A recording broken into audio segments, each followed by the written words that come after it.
नमस्कार, search story में आपका स्वागत है। मैं हूं संजना। आइए नजर डालते हैं आज की कुछ खास खबरों पर। पाकिस्तानी मूल गायक अदनान सामी भारतीय बन गए हैं। भारत सरकार ने सामी को भारतीय नागरिकता दे दी है। 1 जनवरी से सामी भारतीय बन गए हैं। पाकिस्तानी मूल गायक अदनान सामी भारतीय बन गए हैं। भारत सरकार ने सामी को भारतीय नागरिकता दे दी है। 1 जनवरी से सामी भारतीय बन गए हैं। सामी नागरिकता के दस्तावेज लेने गृह मंत्रालय गए थे। इसके बाद वे अब पूरी तरह से भारतीय नागरिक हो गए हैं। इस अवसर पर उन्होंने कहा कि उनके लिए यह काफी खुशी भरा लम्हा है। उन्होंने अपने ही गाने की लाइनें भी अपनी मन की स्थिति में जाहिर करने के लिए गाई। उन्होंने गाया कि तेरी ऊंची शान है मौला। पिछले काफी लंबे समय से वे नागरिकता के लिए प्रयास कर रहे थे। अपनी खुशी का इजहार नहीं कर सकता। मेरी जिंदगी का सबसे बेहतरीन और सबसे खुशी वाला दिन है और मैं गवर्नमेंट ऑफ इंडिया का तहे दिल से बहुत बहुत शुक्रगुजार हूँ। ये मेरी जिंदगी का नई शुरुआत है। मेरी अर्ज़ी मान ले मौला, मुझको भी तो लिफ्ट करा दे, थोड़ी सी तो लिफ्ट करा दे। Bureau report, Delhi. दिल्ली के ऑड इवन नंबर की गाड़ियों का फार्मूला आज से शुरू हो चुका है। दिल्ली के आजादपुर रोड नंबर 51 के पास दिल्ली ट्रैफिक पुलिस पर सिविल डिफेंस के लोग नजर आए, जो गांधीगिरी के जरिए लोगों को गुलाब का फूल देकर समझाने में लगे थे। तो आज आप कौन सी गाड़ी चला रहे हो? ये गाड़ी नहीं चलानी है, ठीक है? अगर आप गलत करें तो आप वापस अपने घर जा सकते हैं। Okay sir? ओके सर, ठीक है सर। सर मैं ठंड से बचोगे और आपकी अगर कोई दुर्घटना होती तो चलो कोई नहीं, अभी निकाल सर दो वो आपकी सेफ्टी के लिए ओके सर, थैंक यू। आपके लिए ठीक है, आपकी सेफ्टी के लिए है यहाँ पे, ठीक है?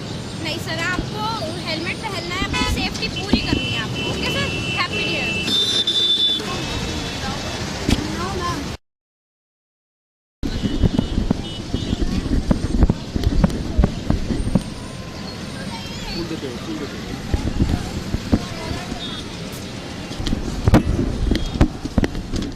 बाहर था सर, 15 दिन हो गए मैं यूपी में था। मेरे भाई की डेथ हो गई थी, ताऊ के लड़के की, तो मैं बाहर था सर। हाँ, तो कल रात को ही आया था सर मैं। और सर ये नहीं पता था कि बाकी ये सुना था कि सर सीएनजी गाड़ियाँ डेली चलेंगी, ये पता था सर। हाँ जी सर बाहर था मैं 15 दिन से। आजादपुर जा रहा हूँ मैं, माल्टोन में, आजादपुर में रहता हूँ। माल्टोन से भी स्टिकर लगवा के फिर सेफ्टी नहीं होगी सर आपकी। उनकी पॉलिसी चलाई जा रही है, ये मेरे हिसाब से बहुत ही अच्छी है। और जितने ज़्यादा से ज़्यादा लोग हो रहे हैं रेड लाइट के बीच में, जितना भी हमें समय मिलता है उसके दौरान हम जितने भी लोगों ने बेल्ट नहीं लगाई है या उनकी गाड़ी ऑड या इवन है जो जिस डे के हिसाब से करेक्ट नहीं है, तो उन्हें हम जाकर बिल्कुल प्यार से गांधीगिरी के साथ हम उन्हें समझा रहे हैं कि आप ऐसा ना करें, आपकी ही सेफ्टी होगी इससे और आपका ही। आपको किसी तरह की परेशानी आ रही है लोगों को समझाने? परेशानी आ रही है क्योंकि देखिए अगर कोई भी पॉलिसी आती है तो उसको लोग पहले ही एक्सेप्ट नहीं करते। मतलब धीरे धीरे ही किसी चीज़ को एक्सेप्ट किया जाता है। अब एकदम से ये पॉलिसी आई तो लोगों को समझने में थोड़ा टाइम लगेगा। आपको लग रहा है कि लोगों को एहसास हो रहा है इस चीज़ का? जैसे बिल्कुल इसको एहसास हो रहा है, क्योंकि मैंने आज बहुत कम इवन गाड़ियाँ देखी हैं, सिर्फ ऑड गाड़ियाँ ही देखी हैं मैंने। और अगर एक आधी दिख भी रही है, अगर उनका फोटो क्लिक कर रहे हैं तो वो घबरा जा रहे हैं और वो मान भी जा रहे हैं। जब हम उन्हें प्यार से समझा रहे हैं कि देखिए आज आपका डे नहीं है, तो कृपया आप पॉल्यूशन फ्री बनाइए अपनी दिल्ली को, तो वो मान रहे हैं उस बात को। मतलब कितने दिनों तक यहाँ पर इस मुहिम को चलाना है? ये हमें 1 जनवरी से 15 जनवरी तक हमें ये मुहिम चलानी है। और अगर ये ऑब्वियसली मेरे हिसाब से तो ये सक्सेसफुल होना चाहिए, क्योंकि इससे पॉल्यूशन खत्म होने के ही कगार पे हो जाएगा और लोगों के लिए, हेल्थ के लिए भी बहुत बेनिफिट होगा। तो इसलिए ये अभी तो। मेरा नाम दलवीर सिंह है, डिवीजन वार्ड वैसे मोरी इंग्लिश थाने से।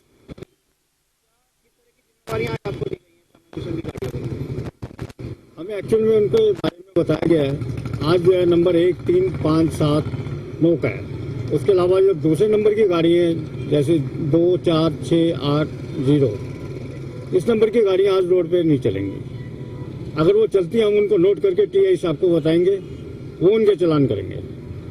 हो सकेगा तो हम कैमरे से उसको फोटो खींच के और टीआई साहब को देंगे, उससे उसका प्रूफ हो जाएगा। और इसके अलावा हमने सबको विश करना है, अवेयरनेस करना है, उनको बताना है कि आप ये गलत कर रहे हो। जो है अपनी तरफ से पूरी कोशिश कर रहे हैं हम बाकी तो ठीक है। दिल्ली को पॉल्यूशन मुक्त करने का पूरा प्लान है सर, हमारी तरफ से तो पूरा ही है। बाकी अब दिल्ली सरकार और आप लोग इस मुहिम में कामयाब होंगे? कोशिश पूरी है, बाकी प्रभु की इच्छा है। हम वहाँ बैठे थे, बोले कि सर हमारे दिल्ली के NH1 पर सिंधु बॉर्डर पर पंजाब हिमाचल से आने वाले लोग परेशान दिखे। बॉर्डर पर बाहर राज्यों से आने वाले लोग अरविंद केजरीवाल से काफी नाराज नजर आए। दिल्ली के NH1 पर सिंधु बॉर्डर पर पंजाब हिमालय से आने वाले लोग परेशान हैं। बॉर्डर पर बाहर राज्यों से आने वाले लोग अरविंद केजरीवाल से काफी नाराज नजर आए। लोग पुलिस से भी उलझे। लोग रात 12 बजे, कोई रात 3 बजे से चलकर यहाँ दिल्ली बॉर्डर आए तो उन्हें बॉर्डर पर रोककर चेतावनी दी तो लोग भड़क गए। ये दो परिवार पंजाब के अमृतसर और जालंधर से किसी की डेथ होने पर रात 12 बजे निकले थे और सुबह करीब 9 बजे दिल्ली बॉर्डर पहुंचे तो गाड़ी का नंबर इवन होने के कारण रोक लिया गया। इन लोगों को दिल्ली के पालम में अंतिम संस्कार में पहुंचना था पर चेतावनी के लिए रोका। यह लोग कह रहे हैं कि बाहरी गाड़ियों पर नियम लागू क्यों? कहीं रेडियो आदि पर कहीं नहीं ये सूचना आखिर बाहरी राज्यों की गाड़ियों में नियम में आएंगी। आज अचानक यहाँ आकर पता चला। ये सभी परेशान लोग हंगामे पर उतारू थे। चलान करवाओ और पूरी दिल्ली घूमो। वो क्या हो गया? कोई छोड़ रही है और कोई नहीं छोड़ रहा। अब हम अमृतसर से आए हैं। हम जलंधर से आए हैं जी। हमें पालम जाना है, हमारे किसी रिलेटिव की डेथ हो गई है। वहाँ पहुँचना अब इन्होंने आते हमें रोक लिया कि ऑड और इवन नंबर की यहाँ प्रॉब्लम क्रिएट हो रही है। अब बताओ कि यहाँ बॉर्डर पे हम गाड़ी खड़ी करके फैमिली के साथ टैक्सी ढूंढते फिरेंगे। टैक्सी ढूंढ के हम कहाँ ढूंढ से कोई इतराई नहीं, पुलिस अपनी तरफ से ठीक और बहुत अच्छा बिहेव कर रही है पुलिस। पर पुलिस का कहने का ये है कि आप 2000 का चालान कराओ और फिर दिल्ली। पंजाब से आने वाले लोगों का गुस्से में कहना था कि वे आपके भगवत मान के समर्थक थे, इनको वोट भी दिया पर अब उसे पंजाब में नहीं आने देंगे। यहाँ बॉर्डर पर इन लोगों को न टैक्सी मिल पा रही है और अपनी गाड़ी छोड़कर कैसे जाएं। फिलहाल दिल्ली के NH1 पर सिंधु बॉर्डर पर नाराज लोगों का हंगामा जारी है। लोग दिल्ली आना चाहते हैं पर बॉर्डर पर रोका जा रहा है। के लिए पानीपत से आना पड़ता है, अगर ट्रांसपोर्ट पे जाएंगे ठीक है। यहाँ पे आके हमारे को ये प्रॉब्लम क्रिएट हो रही है। केजरीवाल कहता है गाड़ी अंदर एंटर ना करो। भवाना सरजे मार्ग को रोज भवाना आना पड़ता है फैक्ट्री के लिए, पानीपत से आना पड़ता है। अगर ट्रांसपोर्ट पे जाएंगे 3 घंटे लगेंगे। 3 घंटे आने के 3 घंटे जाने के, हम कहाँ मरेंगे? 3 घंटे यहाँ पे कोई ट्रांसपोर्ट नहीं भवाना तक जाने के लिए 3 घंटे लगते हैं, गाड़ी में लगता है 45 मिनट। हम कैसे क्या काम करेंगे? हम कहाँ पे जाएंगे, कैसे जाएंगे? सबको बंद करो आप, अगर मान लो बंद करना है तो मजाक हो रखा है ये बिल्कुल ही। और क्या पब्लिक को हम कैसे जाएंगे? हम अपना काम देखेंगे या ये देखेंगे कि क्या है क्या नहीं है?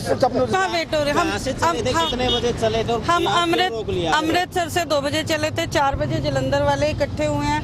वहाँ संस्कारों पे हमारी वेट हो रही है, हम वहाँ पहुँच नहीं पा रहे हैं। अब हम गाड़ी यहाँ खड़ी करके टैक्सी ढूंढे, क्या करेंगे हम बताइए आप?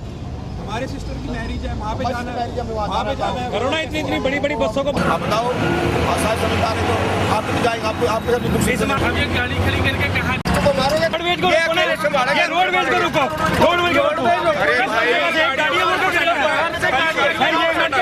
आप मत कहिए, आप केजरीवाल का मुखातिब दूंगा, आप इस बात को मत कहिए। 1 मिनट मेरी बात। पंजाब से मिले हुए हैं हम, सुबह 4 बजे के लेकिन हम लोग परेशान हो रहे हैं। पंजाब से आए हैं हम लोग, परेशान हो रहे हैं, बाहर से आए हैं। हमारे को निकलने दो, हमारे को निकलने दो। परेशान कर साहब दोनों आपने ये रूल चेक लागू किया है ना, बहुत गलत किया है। हम पंजाब से मोगा जिला से आए हैं, लेकिन हमारी गाड़ी है बॉर्डर से आगे नहीं जा रही। लेकिन हमारी उधर हम इतना परेशान है बहुत ज्यादा। आपने पहले दिल्ली की गाड़ी को बोला, अभी सभी ऑल इंडिया को बोल दिया। ये कोई रूल है? हम आपको बोलते हैं, आपका भगवंत मान और सुच्चा पर छोटेपुरिया उधर इंडिया में आएगा, हमारे पास आएगा। हमने आपकी फुल सपोर्ट की थी, लेकिन अभी नहीं करेंगे। बहुत सलाम है। दिल्ली से यामिन शाह की रिपोर्ट। नए साल पर जम्मू कश्मीर से दिल दहला देने वाली खबर आई। बताया जा रहा है कि रामबन जिले से टेंट में आग लगने से कम 10 मजदूरों की मौत हो चुकी है। नए साल पर जम्मू कश्मीर से दिल दहला देने वाली खबर आई। बताया जा रहा है कि रामबन जिले में टेंट में आग लगने से कम 10 मजदूरों की मौत हो गई। ये मजदूर वहां बन रही सुरंग में काम कर रहे थे। 4 मजदूरों की हालत गंभीर बताई जा रही है। पुलिस के अनुसार जिले के चंद्रकोट में स्थित डलवान में गुरुवार देर रात करीब 12:45 पर आग लगी। आग उस स्थान पर लगी जहां मजदूर टेंट में रहा करते थे। पुलिस के अनुसार सभी मजदूर नए साल का जश्न मना रहे थे और उसी समय शॉर्ट सर्किट से हादसा हो गया। सभी मजदूर बैग कंस्ट्रक्शन कंपनी के तहत काम कर रहे थे। वे वहां हाईवे के तहत आने वाली सुरंग बनाने में लगे थे। पुलिस का कहना है कि घायलों की हालत गंभीर है। मामले की जांच की जा रही है। Bureau report. महोबा में एक तरफा प्यार में पागल एक सिरफिरे आशिक ने बीच सड़क पर जमकर तमाशा किया। महोबा में एक तरफा प्यार में पागल एक सिरफिरे आशिक ने बीच सड़क पर जमकर तमाशा किया। आशिक के द्वारा इजहार पर छात्रा द्वारा इनकार किए जाने से आहत युवक ने अपने ऊपर मिट्टी का तेल डाल लिया। इससे पहले कि कुछ अनहोनी होती, पब्लिक ने उसे पकड़ना चाहा, लेकिन वह भाग खड़ा हुआ। सूचना मिलते ही पुलिस मौके पर पहुंची और सिरफिरे को हिरासत में ले लिया। पिछले 4 साल से एक तरफा प्यार कर रहे युवक को छात्रा का इनकार नागवारा लगा। वहीं इस मामले में छात्रा द्वारा कोई तहरीर नहीं दी गई। महोबा शहर कोतवाली निवासी कुलदीप तिवारी महोबा में ऑटो चालक है। पिछले 4 वर्ष से कुलदीप अपने ऑटो से ग्राम मझलवारा में रहने वाली छात्रा को मुख्यालय के बालिका इंटर कॉलेज छोड़ने आता था। इसी बीच कुलदीप को छात्रा से एक तरफा प्यार हो गया। पिछले 4 सालों से अपने प्यार के इजहार में खामोश बैठे सिरफिरे आशिक ने आज जब छात्रा को उसकी 2 सहेलियों के सामने स्कूल छोड़ने जा रहा था, तभी चरखारी बाईपास पर उसने छात्रा से अपने प्यार का इजहार किया, जिस पर छात्रा ने इनकार कर दिया और चलती ऑटो से कूद गई। इस पर भी सिरफिरा आशिक नहीं माना और अपनी जिद मनवाने के लिए उसके ऑटो में रखे मिट्टी के तेल को अपने सिर पर डाल लिया। इससे पहले कि कोई अनहोनी होती, वहां भीड़ इकट्ठा हो गई। ये भीड़ इसलिए लगी है क्योंकि यहाँ से एक डग्गे में 3 लड़कियां जा रही थी, तो लड़कियों को पकड़ने लगा डग्गे वाला, तो लड़के कूद करके गिर पड़ी, तो उनको अस्पताल ले जाया गया और लड़कों को मतलब आवाज दी कि पकड़ो पकड़ो, तो बस सीधे बल्दू नगर की तरफ भागा, हमारे मोहल्ले की तरफ। हाँ, वो अपने ऊपर उसने तेल भी डाल लिया, उसके ऊपर वो भागा सीधे मोहल्ले में, तो उसके पीछे लगे। अचानक वो बहुत जोर से भागा, करीबन 200 मीटर की दूरी हो गई थी, पकड़ नहीं पाए। उसके पीछे पूरा मोहल्ला लगा हमारा, लेकिन फिर भी उसको पकड़ नहीं पाया, वैसे नहीं आई है। यहाँ ये घटना है जब हम 9 बजे अपने कॉलेज जा रहे थे, हमने देखा कि एक डग्गा वाला अपने ऊपर तेल ला रहे, कुछ लड़कियों से हरकत कर रहा था। तो हमने देखा फिर वो लड़की अपने ऊपर जान बचा के अपनी वो भाग कूदी, गोले में उसे सड़क में उन्हें पैर में लग गया, इसलिए उन्हें सरकारी अस्पताल ले गया। वो डग्गा वाला अपने ऊपर तेल डाले हुआ था, पता नहीं किस मूड में था, क्या करने वाला था उनके संग में। और उसके फिर जनता पीछे भागी, वो 200-300 मीटर दूर में वो भाग निकला, जहाँ तक ये पाया गया कि आगे बढ़ाई हो वहाँ छुपा है। सभी ने लड़की को पकड़ना चाहा, लेकिन वह भाग खड़ा हुआ। इसी बीच पुलिस भी सूचना पाकर मौके पर पहुंच गई और सिरफिरे आशिक को हिरासत में ले लिया। वहीं छात्रा अपनी दोनों सहेलियों के साथ अपने स्कूल चली गई। इस मामले में छात्राओं द्वारा पुलिस में किसी प्रकार की कोई शिकायत नहीं की गई है। इस मामले में सिरफिरे आशिक ने ये माना है कि वह प्यार करता है और लड़की भी उससे प्यार करती है, लेकिन अब वह छुपा रही है। तुम पेपर में निकाल दोगे सर? नहीं कुछ नहीं होगा सर जी पेपर में निकाल दोगे? रहती जिंदगी तो बहुत ना कब से तुम्हारा प्यार चल रहा था उससे? कब से प्यार करते उसको? मैं प्यार तो बहुत साल से करता, 4 साल से करता। अच्छा, वो भी करती तुम्हें? वो उसका मन, वो जानते क्या बोलती, और किसी का मन कोई पता है? अगर जितना आप ना प्यार कर रहे हो तो कभी तो उन्होंने बताया होगा कि हम भी करते। हाँ, बात होती थी मोबाइल पे, फोन पे बात होती थी।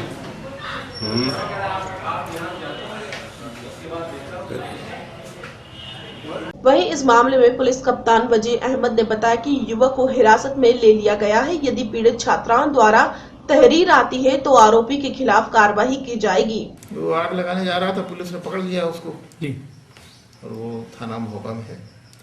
पूरा मामला मतलब क्या हो गया था? वो किसी लड़की को ले जाता था जी, अपने साथ पहुंचाता था उसको स्कूल पिछले 4 साल से जी। तो उसके बाद उसने आज उसके सामने प्रस्ताव रखा, उस लड़की ने उसके प्रस्ताव को रिजेक्ट कर दिया, तो उसने कहा मैं अपने आग लगा लूँगा। इस बात से वो लड़की उतर गई, गाड़ी से उतर गई।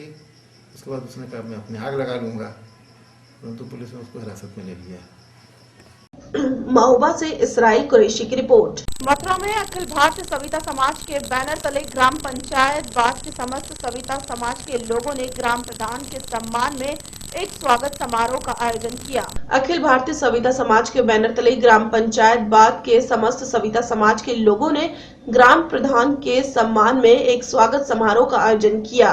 कार्यक्रम में आए ग्राम प्रधान प्रतिनिधि गोविंद सिंह व उनके साथ सभी लोगों का सविता समाज ने माला पहनाकर व साफा बांधकर जोरदार स्वागत किया। गोविंद सिंह ने सभी का आभार जताते हुए कहा कि मैं समस्त गरीब तबके का प्रधान हूं। आप सभी के सहयोग और विश्वास से मुझे जीत मिली है, इसलिए मैं आप सभी की सेवा में हमेशा तत्पर रहूंगा और हर संभव प्रयास करूंगा। इस समारोह में सविता समाज के समस्त लोग उपस्थित थे। मथुरा से धर्मशाला के कब्जे को लेकर 2 मोहल्लों में चला जमकर ईंट पत्थर। इस घटनाक्रम के दौरान कई लोग घायल भी हो गए। धर्मशाला के कब्जे को लेकर 2 मोहल्लों में चला जमकर ईंट पत्थर। इस घटनाक्रम के दौरान कई लोग घायल भी हो गए। मामला छेदापुरा मोहल्ला और बल्लीपुरा मोहल्ले के बीच का है, जहां छेदापुरा के संगत घाट इलाके में धर्मशाला स्थित है और उसको दोनों मोहल्लों के लोग अपना बताकर आपस में उलझ गए। आपको बताते चले कि मामला बहुत दिनों से चल रहा है और दोनों मोहल्लों के लोग एक धर्मशाला को अपना बताकर हक जताते रहे हैं। छेदापुरा के लोगों की माने तो धर्मशाला संगत घाट मंदिर की संपत्ति है और बल्लीपुरा के लोग जबरदस्ती कब्जा कर रहे हैं। धर्मशाला कोतवाली थाना क्षेत्र के छेदापुरा में स्थित है। इस मामले में जमकर तनाव देखने को मिला और जमकर पत्थरबाजी और लाठियां चली। मौके पर पुलिस पहुंचकर इस मामले को कंट्रोल करने की कोशिश कर रही थी। मऊ से आसिफ रिजवी की रिपोर्ट। आने वाले चुनाव को लेकर यहां हर एक सियासी पार्टी की तरफ से 2017 में अपनी सरकार बनाने के लिए प्रचार किया जा रहा है, जिसमें कई बदलाव देखने को मिल रहे हैं। आने वाले चुनाव को लेकर यहां हर एक सियासी पार्टी की तरफ से अपनी सरकार बनाने के लिए प्रचार किया जा रहा है, जिसमें कई पार्टियों में लगातार बदलाव देखने को मिल रहा है। उसी तरह कांग्रेस पार्टी की तरफ आंतरिक लड़ाई मिटाकर 2017 के विधानसभा की तैयारियों में जुट गई है। आज जब कांग्रेस के प्रताप सिंह बाजवा के कैप्टन अरविंदर सिंह से उनके अपने घर पर बातचीत के बाद जब पार्टी बनाने के लिए कांग्रेस वर्करों की निगरानी के कस्बे और शहर में मीटिंग की जा रही है। कांग्रेस पार्टी की तरफ से 2015 के अंतिम दिन पठानकोट के साथ पड़ते कस्बा सुंदरचक में एक मीटिंग का आयोजन किया गया, जिसमें कांग्रेस के एक्स पंजाब प्रधान प्रताप सिंह मुख्य मेहमान के तौर पर पहुंचे। इस मौके पर कांग्रेस के कई सीनियर नेता भी हाजिर थे। लोगों को संबोधन करते हुए कहा कि पहली बात कि कांग्रेस में अब कोई भी फूट नहीं है। जो उनको हाईकमान की तरफ से जो मौका दिया गया है, उनकी तरफ से तहे दिलों से पार्टी की सेवा की। उन्होंने कहा कि जिस पार्टी के लिए वो 3 बार विधायक रहे हैं, उस पार्टी के लिए वे 100 बार ऐसे प्रधानगी को अलविदा कह सकते हैं। उन्होंने कहा कि उनकी तरफ से 9 वर्ष में पंजाब का अकाली भाजपा सरकार की घटिया नीतियों के कारण जो पंजाब की हालत बहुत ही खराब हुई है, उन्होंने 3 साल में इन धक्केशाही और घोटालों वाली सरकार के खिलाफ हर कस्बे और शहर में उनकी हालत नीतियों के बारे में जागरूक किया। पत्रकारों से बातचीत करते हुए कहा कि आज उनके घर कैप्टन अरविंदर सिंह आए थे। उन्होंने मेरे आगे दोस्ती का हाथ बढ़ाया था, उन्होंने उसको कबूल किया है। उन्होंने कहा कि आज जरूरत है पंजाब को बचाने की। 9 वर्ष में पंजाब का अकाली भाजपा सरकार की घटिया नीतियों के कारण लीडरशिप को कम तथा लोगों को अधिक परेशानी हुई है और पंजाब में जब कांग्रेस तीसरी बार वो राजनीतिक गलती को दोहराना नहीं चाहती है, जिसके कारण 2 बार पहले ही कांग्रेस हार चुकी है। इस मीटिंग के बाद मैं चाहता हूं हम लोगों को विश्वास में लेकर आगे चलें। जब यह पार्टी आ जाएगी तब किसी को छोटा हिस्सा मिल जाएगा और किसी को बड़ा। वजह से हम इन पोजीशंस में हैं। अगर मैं मेंबर ऑफ पार्लियामेंट रहा या मैं एमएलए रहा या मिनिस्टर रहा, वो ये वर्कर्स की वजह से। और 9 साल किसी लीडर को तो कम परेशानी हुई, वर्कर्स को परेशानी हुई।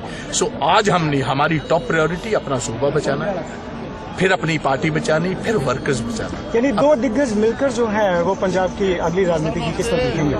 नहीं, ये नहीं मैं कह सकता कि 2 ही लिखेंगे, सभी की जरूरत है। मगर ये मैं जरूर चाहूंगा कि इस मीटिंग के बाद लोगों के सेंटिमेंट्स से हम इकट्ठे चलें और लोगों के सेंटिमेंट्स को उनके सामने मैं अपना सर झुकाता हूं। और हमारी सीनियर जो नेशनल लीडरशिप है वो भी चाहती है कि दोनों हम भाई जो हैं इकट्ठे चलें। ये पार्टी आ जाएगी तो फिर किसी को बड़ा हिस्सा मिल जाएगा, किसी को छोटा मिल जाएगा। ये बातें छोटी हैं। आज सूबे को बचाना, पार्टी को बचाना, वर्कर को बचाना टॉप प्रायोरिटी है। बाकी बातें बाद की। ट्वीट भी किया है आपने इस बारे में, उसके बारे में बता दीजिए। ट्वीट तो यही था लोगों को बताने के लिए। ट्वीट के जरिए प्रेस को, ये सोशल मीडिया का एक आज बहुत पॉपुलर मीडियम है, जिसके जरिए लोगों को पता चल गया कि हमारी मुलाकात हुई। वो दास के घर आए, अपने छोटे भाई के घर आए। मैं तो पहले 6-5 साल उनके साथ एज ए मिनिस्टर भी रहा हूँ और लंबा अरसा मैंने उनका वाइस प्रेसिडेंट और जनरल सेक्रेटरी भी रहा हूँ। तो उन्होंने ये बात कही कि अनफॉर्चुनेटली जो पहले हुआ उन बातों को भूल जाओ। तो मैंने कहा पार्टी के लिए और अपने सूबे के लिए मैं किसी कुर्बानी को भी तैयार हूँ। बाजवा जी वो सानू सारिਆਂ ਨੂੰ ਵਰਕਰਾਂ ਨੂੰ ਆਦੇਸ਼ ਦੇ ਕੇ ਗਏ ਨੇ ਕਿ ਇੱਕ ਮੰਚ ਤੇ ਸਾਰੇ ਕੈਂਡੀਡੇਟ ਇਕੱਠੇ ਹੋ ਕੇ ਆਪਣੀ ਭੋਆ ਹਲਕਾ और अपना सूबा सारी कांग्रेस एकजुट है कि मेरे वालों भी सारे वर्करों ਨੂੰ ये संदेश है जिथे साडे हायर लीडर इकट्ठे हो सकती है उत्थे असी क्यों नहीं छोटे वर्कर इकट्ठे हो सकते। मैं तो अपने वालों विश्वास दिलाना कि मेरी पार्टी जिथे भी मेरी ड्यूटी लगाएगी मैं उसके नाल जिन्होंने टिकट मिलेगी मैं उसके नाल तगड़े होकर तन मन धन नाल भी मदद करूंगी। पठानकोट से दीपक कुमार की रिपोर्ट।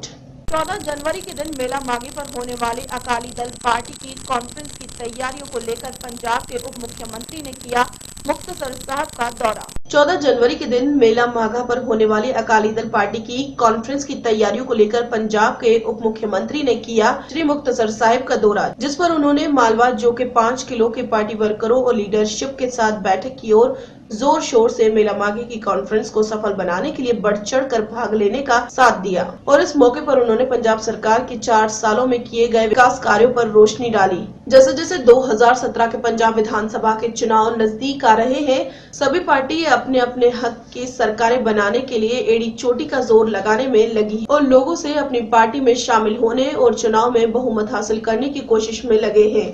इस तरह पंजाब की सत्ताधारी अकाली पार्टी भी पूरे पंजाब में सद्भावना रैलियां कर रही है और अब श्री मुक्तसर साहिब में भी मेला माघी में हर साल की तरह हर सियासी पार्टी कॉन्फ्रेंस रही।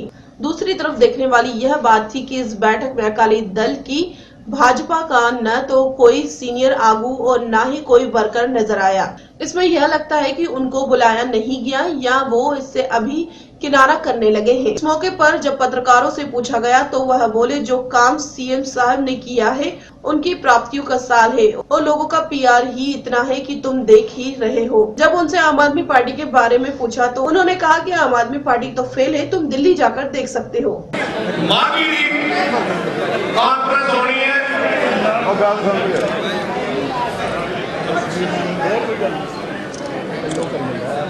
मैं अखबार पढ़ रहा सी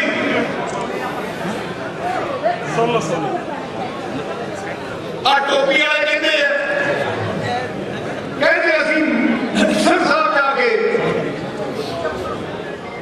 5 लाख का कट करेंगे।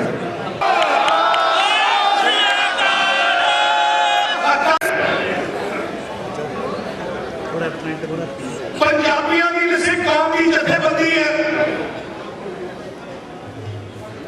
हुणी पिछले 2 महीने पहले अखबार ने फिर तो बयान दिता कि तारी का खत्म हो गया।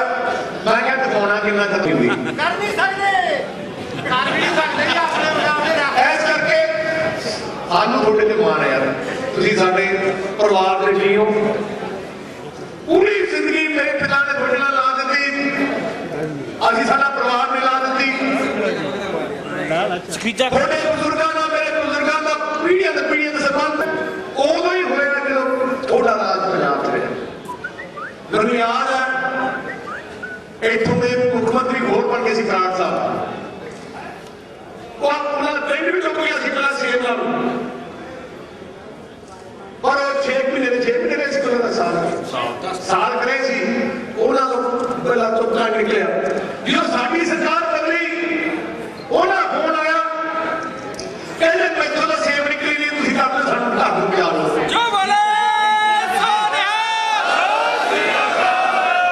पार्लीमेंट का मैनू इलाके का पता नहीं सी मैनू हुण भी वो दिन याद आता है जो सारा रोड डुब गया सी 4 किश्तियां दिखदियां सी ते सारे पिंडां च पानी पानी हुंदा सी खेत घट हुंदे सी ते सेम ज्यादा हुंदी सी पर मुख्यमंत्री साहब ने मेहनत करके आज मैनू दिलों बड़ी खुशी होती है जो देखते हैं कितनी फसलों लोगों ने बीजिया सड़क बनिया पई इतने स्कूल बने पे ग्रिड बिजली है लोगों के चेहरे खुशियां पिंडा लाने लगे 6000 एक असेंबली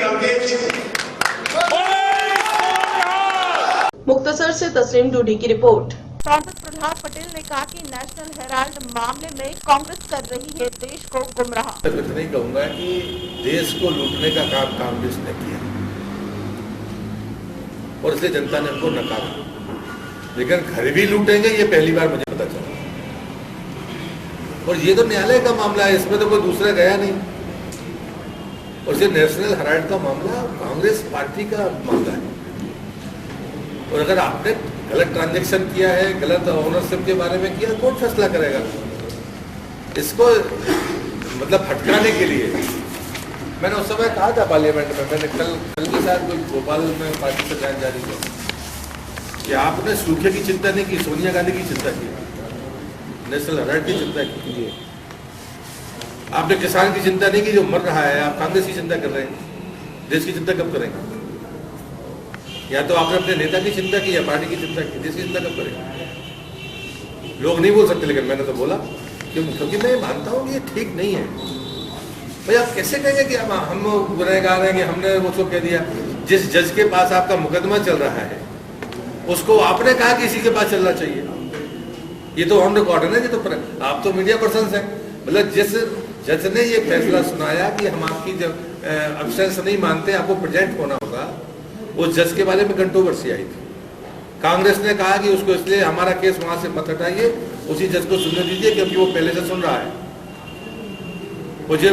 सुप्रीम कोर्ट ने उसको इंटरवीन किया। अब उसी ने आपको अगले सप्ताह कह दिया कि आप पेश होइए, इसमें सरकार कहाँ गई? आपकी चॉइस का जज था, आप डिमांड भी उसी से कर रहे, उसी ने फांसी पे टांग दिया तो सरकार को गालियां क्यों दे रहे हैं मेरा? तो ये मुझे लगता है कि बेतुकी बहस है, वो ध्यान बटाने की कोशिश नहीं, कुछ भी करें। 5 दिन में वो स्टैंड पर नहीं रहे, हर दिन कोई नया मुद्दा पकड़ लेते थे। वो नेशनल हेराल्ड 5 दिन नहीं चला, वो एक ही दिन चला। खबरों में फिलहाल इतना ही। मुझे दीजिए इजाजत। नमस्कार।